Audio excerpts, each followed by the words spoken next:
Welcome back to clean news MP. चलिए देखते हैं मध्य प्रदेश की 25 फटाफट बड़ी खबरों को। इससे पहले आप न्यूज को कहां से देख रहे हैं, हमें कमेंट में बताना बिल्कुल ना भूलें। साथ ही हमारे फेसबुक पेज को भी फॉलो करें। फेसबुक पेज का लिंक डिस्क्रिप्शन में दिया गया है। इंदौर में संपत्तियों की खरीद बिक्री में 8.86% का उछाल। प्रदेश में संपत्तियों की खरीद बिक्री से सर्वाधिक राजस्व इंदौर से प्राप्त होता है। वित्तीय वर्ष 2024-25 के पहले 4 माह अप्रैल से जुलाई तक इंदौर में विगत वित्तीय वर्ष की अपेक्षा 8.86% अधिक संपत्तियां बिकी हैं। 31 जुलाई तक जिले में 57,498 दस्तावेज पंजीकृत किए गए और 724.73 करोड़ रुपए का राजस्व प्राप्त हुआ। एमपी में खुलेगी डिजिटल यूनिवर्सिटी, 17,000 लोगों को मिलेगा रोजगार। स्वतंत्रता दिवस के मौके पर सीएम मोहन यादव ने भोपाल के लाल परेड मैदान में ध्वजारोहण किया। इस मौके पर सीएम ने कहा कि एमपी में डिजिटल यूनिवर्सिटी खोली जाएगी। हम राज्य में 10,000 करोड़ रुपए की लागत से 60 से ज्यादा नई इंडस्ट्रीज लगाने जा रहे हैं, जिससे प्रदेश में एक साल में 17,000 से ज्यादा रोजगार के अवसर पैदा होंगे। सबसे कम उम्र की सरपंच बनी मोदी की खास मेहमान। दिल्ली में हुए देश के 78वें स्वतंत्रता दिवस के कार्यक्रम में मध्य प्रदेश से 10 महिला सरपंचों, आंगनवाड़ी कार्यकर्ताओं को बुलाया गया था। लाल किले से प्रधानमंत्री नरेंद्र मोदी के संबोधन और ध्वजारोहण कार्यक्रम में मध्य प्रदेश की सबसे कम उम्र की सरपंच अतिथि के रूप में शामिल हुई। अतिथि के रूप में सम्मान पाकर रागिनी पटेल ने प्रधानमंत्री नरेंद्र मोदी का आभार माना। सरपंच रागिनी का अतिथि के रूप में चयन होने की वजह मध्य प्रदेश की सबसे कम उम्र की महिला सरपंच होना है। एम्स के बाद रात 12 से हमीदिया के जूड़ा भी हड़ताल पर, बढ़ेगी परेशानी, डॉक्टर्स की छुट्टियां निरस्त। पश्चिम बंगाल कोलकाता में ट्रेनी डॉक्टर से रेप के बाद हत्या के विरोध में देश भर में डॉक्टर्स का प्रदर्शन कर रहे हैं। राजधानी भोपाल में एम्स के बाद आज से 250 से ज्यादा जूनियर डॉक्टर काम बंद करेंगे। इससे पहले हमीदिया के जूनियर डॉक्टर्स हाथ पर काली पट्टी बांधकर विरोध जता रहे थे। अमित भैया के जूनियर डॉक्टर्स की हड़ताल पर जाने से मरीजों की परेशानी बढ़ जाएगी। मालगाड़ी के डिब्बे पलटने से दूसरे दिन बीबीना कटनी रेल मार्ग बंद। बारिश के बीच भी रात भर चलता रहा काम।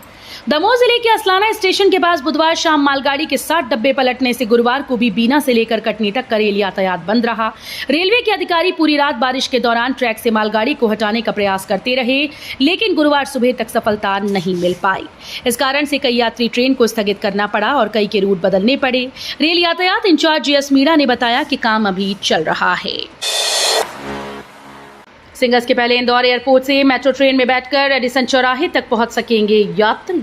गांधीनगर से सुपर कॉरिडोर होते हुए रेडिसन की ओर धरा के ऊपर मेट्रो का आकार नजर आने लगा है। अब मेट्रो ने गांधीनगर स्टेशन से एयरपोर्ट की ओर भी रुख कर लिया। इसके बाद रैंप के माध्यम से मेट्रो को अंडरग्राउंड किया जाएगा। फिलहाल मौजूदा निर्माण एजेंसी मेट्रो के ओवरहेड हिस्से को तैयार करेगी। इसके बाद अंडरग्राउंड रूट के लिए तय होने वाली एजेंसी सबसे पहले एयरपोर्ट वाले हिस्से से काम शुरू करेगी।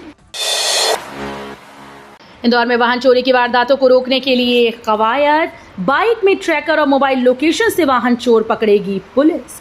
शहर में बढ़ रही वाहन चोरी की घटनाओं को रोकने के लिए पुलिस ने नई तरकीब निकाली। चिन्हित वाहन चोरों के मोबाइल की सतत लोकेशन ली जा रही है। वाहन चोरी के हॉट स्पॉट पर ट्रैकर लगी गाड़ियां खड़ी करवाई गईं। पुलिस के अनुसार शहर में दोपहिया वाहन चोरी की सबसे ज्यादा घटनाएं जोन 2 के अंतर्गत होती हैं। मॉल, कोचिंग सेंटर, अस्पताल, शॉपिंग कॉम्प्लेक्स से बदमाश वाहन चुराकर फरार हो जाते हैं। ग्वालियर के 113 सहित प्रदेश के 977 लोगों को लौटाना होगा तीसरा शस्त्र। मध्य प्रदेश में 3 शस्त्र लाइसेंस के शौकीनों का शौक अब घट जाएगा। केंद्रीय गृह मंत्रालय के आदेश के मुताबिक आर्म्स अमेंडमेंट एक्ट के तहत 2 से ज्यादा हथियार रखने की पात्रता नहीं है, जिसके पालन में प्रदेश के ऐसे 977 लोगों की सूची तैयार की गई है। बंदरकोला जलाशय में कैद पशुओं को कराया गया मुक्त। निर्दयता करने वाले किसानों पर होगी कार्रवाई। दमोह जिले के जबेरा ब्लॉक के मुड़ेरी गांव के किसान अपनी फसलों को बचाने आवारा मवेशियों को बंदकोला के ओवरफ्लो जलाशय के पास कैद कर रहे थे। इससे उनकी जान को खतरा था। कलेक्टर सुधीर कुमार कोचर को जब किसानों के द्वारा बढ़ती जा रही क्रूरता की जानकारी लगी तो उन्होंने अधिकारियों को निर्देश देते हुए मवेशियों को जलाशय से मुक्त कराया और जिस बाउंड्री के अंदर उन्हें कैद कर रखा था उसे गिराया गया। दूसरे दिन भी रेल मार्ग रहा बंद। नदी पर उफान पर आने से सड़क भी बंद। दमोह पथरिया का संपर्क कटा। दमोह से पथरिया आने जाने वाले लोगों को दोहरी समस्या के चलते आवागमन में मुसीबत का सामना करना पड़ रहा है। पथरिया के समीप असलाना स्टेशन पर मालगाड़ी पलटने से रेल मार्ग बंद हो गया। वहीं खोजाखेरी गांव के समीप सुनार नदी उफान पर आ जाने से सड़क मार्ग भी बंद हो चुका है। इस कारण से दमोह और पथरिया से आने जाने वाले लोग पुल के दोनों ओर खड़े हैं कि कब नदी का उफान कम हो और वो दूसरी ओर निकल जाएं। भारत की पार्टी खराब करेगा जापान, तीसरे नंबर की इकोनॉमी बनने के लिए बढ़ सकता है इंतजार। प्रधानमंत्री नरेंद्र मोदी ने स्वतंत्रता दिवस के मौके पर कल लाल किले की प्राचीर से देश को संबोधित किया। इस दौरान उन्होंने देश की इकोनॉमी का भी जिक्र किया। उन्होंने कहा कि भारत जल्दी से जल्दी दुनिया की तीसरी बड़ी इकोनॉमी बनने की राह पर अग्रसर है, लेकिन भारत के इस मुकाम पर पहुंचने का इंतजार लंबा हो सकता है। अब पासपोर्ट चंबल संभाग में भिंड और पोस्ट ऑफिस में मिलेगी सुविधा। शहर में अब बहुत जल्द डाक विभाग में पासपोर्ट सेवा केंद्र शुरू होगा। इसके शुरू हो जाने से जिले व आसपास बसे छोटे गांव के लोगों को परेशानी का सामना नहीं करना पड़ेगा। अब पासपोर्ट के लिए लोगों को ग्वालियर नहीं जाना होगा। उपसाई जबलपुर, नर्मदापुरम व इंदौर संभाग में हल्की वर्षा की संभावना। प्रदेश में मानसून अभी सक्रिय है, लेकिन राहत की बात यह है कि प्रदेश में कहीं पर भी बहुत ज्यादा वर्षा की चेतावनी नहीं। भोपाल, जबलपुर, नर्मदापुरम, इंदौर, उज्जैन संभाग के जिलों में हल्की से मध्यम वर्षा होने की संभावना है। वहीं रीवा, शहडोल, ग्वालियर, चंबल संभाग में कहीं कहीं भारी वर्षा हो सकती है। धार जिले के ग्राम दाबड़ में स्वतंत्रता दिवस कार्यक्रम के दौरान अचानक बीमार हो गईं 40 छात्राएं। स्वतंत्रता दिवस पर आयोजित झंडा वंदन कार्यक्रम में शामिल 40 विद्यालयीन छात्राएं अचानक से बीमार हो गईं। घटना मनावर तहसील के विकासखंड उमरबन के अंतर्गत ग्राम दाबड़ में स्थित शासकीय उच्चतर माध्यमिक विद्यालय की है। स्वतंत्रता दिवस पर झंडा वंदन के पश्चात आयोजित कार्यक्रम के दौरान ये मामला हुआ।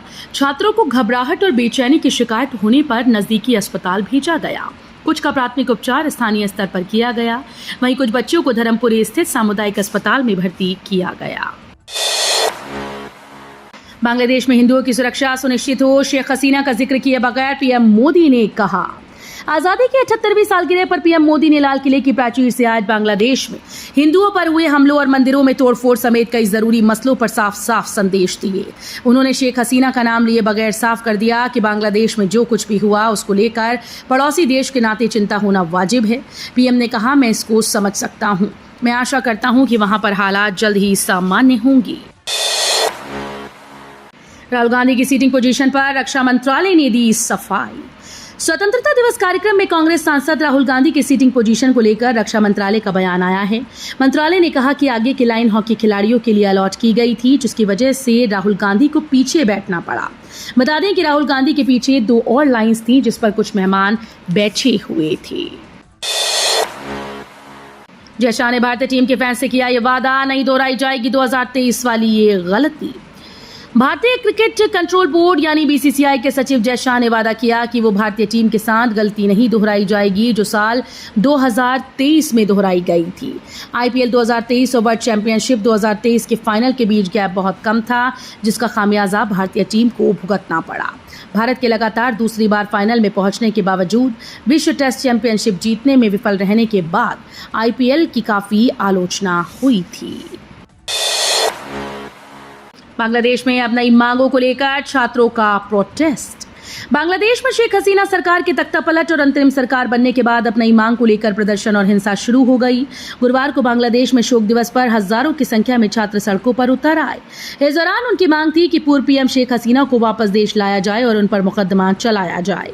तो दूसरी ओर शोक दिवस का बहिष्कार करते हुए प्रदर्शनकारियों ने कहा कि अब बांग्लादेश का नया इतिहास लिखा जाएगा, जिसमें उसकी पहचान बंगबंधु से नहीं बल्कि इस्लामी आधार पर होगी। पीएम मोदी ने बनाया नया रिकॉर्ड, लाल किले से दिया अब तक का सबसे बड़ा भाषण। 2014 से लेकर अब तक पीएम नरेंद्र मोदी 11 बार लाल किले से देश को संबोधित कर चुके हैं। इस बार के भाषण के बाद पीएम मोदी सबसे ज्यादा बार भाषण देने वाले प्रधानमंत्रियों की लिस्ट में तीसरे नंबर पर पहुंचे। इस मामले में पहला नाम पूर्व पीएम जवाहरलाल नेहरू का है। उन्होंने 17 बार लाल किले की प्राचीर से देश को संबोधित किया है। अगले 5 वर्षों में देश में मेडिकल की 75,000 नई सीटों का होगा सृजन। मेडिकल सहित उच्च शिक्षा की पढ़ाई के लिए देश के नौजवानों के विदेश में होने वाले पलायन पर प्रधानमंत्री नरेंद्र मोदी ने गुरुवार को चिंता जताई और रोकने की जरूरत भी बताई। उन्होंने अगले 5 वर्षों में देश में मेडिकल की 75,000 नई सीटें सृजित करने का भी ऐलान किया। बीसीसीआई ने बांग्लादेश क्रिकेट बोर्ड का प्रपोजल ठुकराया। आईसीसी महिला टी20 वर्ल्ड कप 2024 बांग्लादेश में होना है। वहीं स्थिति खराब होने के चलते बांग्लादेश क्रिकेट बोर्ड इसे अपने देश में नहीं कराना चाहता। इसके लिए बीसीसीआई को ऑफर मिला था, लेकिन बोर्ड ने इसे ठुकरा दिया। सूत्रों के अनुसार बीसीसीआई ने साफ कर दिया कि अगले वनडे विश्व कप का आयोजन भारत को ही करना है। ऐसे में हम इस तरह की छवि नहीं बनाना चाहते हैं कि लगातार वर्ल्ड कप का आयोजन करवाना चाहते हैं। साइबर ठगों से रहें सावधान। व्हाट्सएप डीपी में कलेक्टर का फोटो लगाकर मांग रहे रुपए। जिला कलेक्टर के फोटो लगाकर कॉल करके ठगी करने का प्रयास सामने आया है। आम लोगों में साइबर अपराधों से बचने को लेकर जागरूकता बढ़ रही है, लेकिन साइबर अपराधी ठगी के नए पैंतरे इस्तेमाल कर रहे हैं। अब साइबर ठग आईएएस, आईपीएस या अन्य अधिकारी की फेक आईडी बनाकर व्हाट्सएप मैसेज के माध्यम से पैसे की मदद मांग रहे हैं। आमजन को इससे सावधान करने की अपील पहले से ही जारी हुई है। चंद घंटों की बारिश में गिरा कच्चा मकान, बुजुर्ग महिला समेत 7 मवेशियों की मौत। मध्य प्रदेश के कटनी जिले से एक बार फिर से कच्चे मकान के टूटने का मामला सामने आया, जहां रहने वाली बुजुर्ग महिला लीलाबाई यादव सहित 7 गौवंशों की कच्चे मकान के मलबे में दबने से मौत हो गई। पूरा मामला ढीमरखेड़ा तहसील क्षेत्र के ग्राम देवरी सलिता का बताया जा रहा है। ग्रामीणों के मुताबिक चंद घंटे की मूसलाधार बारिश ने राम भरोसे यादव के कच्चे मकान पर अपना कहर बरपाते हुए उसे धराशायी कर डाला। घटना के दौरान राम भरोसे यादव की मां 65 वर्षीय लीलाबाई गाय बैल की देखरेख के लिए उसी कच्चे मकान में रुक गईं, लेकिन रात में हुई करीब 2.5 घंटे की बारिश ने कच्चे मकान मिट्टी से बनी दीवार एक एक करके गिरने लगी और उसके नीचे दबकर बुजुर्ग महिला समेत 7 मवेशियों की जान चली गई। प्रदेश के बैंक कर्मियों को रक्षाबंधन और श्री कृष्ण जन्माष्टमी पर अवकाश स्वीकृत। मुख्यमंत्री डॉक्टर मोहन यादव ने सोशल मीडिया पर ट्वीट करते हुए लिखा कि बैंकिंग क्षेत्र में कार्य करने वाले अधिकारियों और कर्मचारियों को नेगोशिएबल इंस्ट्रूमेंट एक्ट 1881 के अंतर्गत 19 अगस्त को रक्षाबंधन व 26 अगस्त को श्री कृष्ण जन्माष्टमी के अवसर पर अवकाश की स्वीकृति प्रदान की। बता दें कि मुख्यमंत्री डॉक्टर यादव से बैंक कर्मचारी संगठनों ने राज्य के अन्य कर्मचारियों की तरह बैंकों के अधिकारियों और कर्मचारियों को भी रक्षाबंधन और श्री कृष्ण जन्माष्टमी का त्योहार मनाने के लिए अवकाश प्रदान करने की मांग की थी। भारत के राफेल से डरा पीएके चीन के J-31 स्टेल्थ फाइटर जेट से करवा रहा पायलट्स की ट्रेनिंग। पाकिस्तान पर सर्जिकल स्ट्राइक हो चुकी है, एयर स्ट्राइक भी हो चुकी है, लेकिन उसे डर है कि भारतीय वायुसेना के राफेल फाइटर जेट से, इसलिए वो अपने फाइटर पायलट को चीन में बने स्टेल्थ फाइटर जेट J-31 को उड़ाने की ट्रेनिंग दिलवा रहा है, ताकि भविष्य में कभी राफेल का हमला हो तो पाकिस्तान उसका जवाब दे सके। तो ये थी आज की 25 फटाफट बड़ी खबरें। अगर आपको न्यूज़ पसंद आई हो तो वीडियो को लाइक और शेयर जरूर करें। धन्यवाद।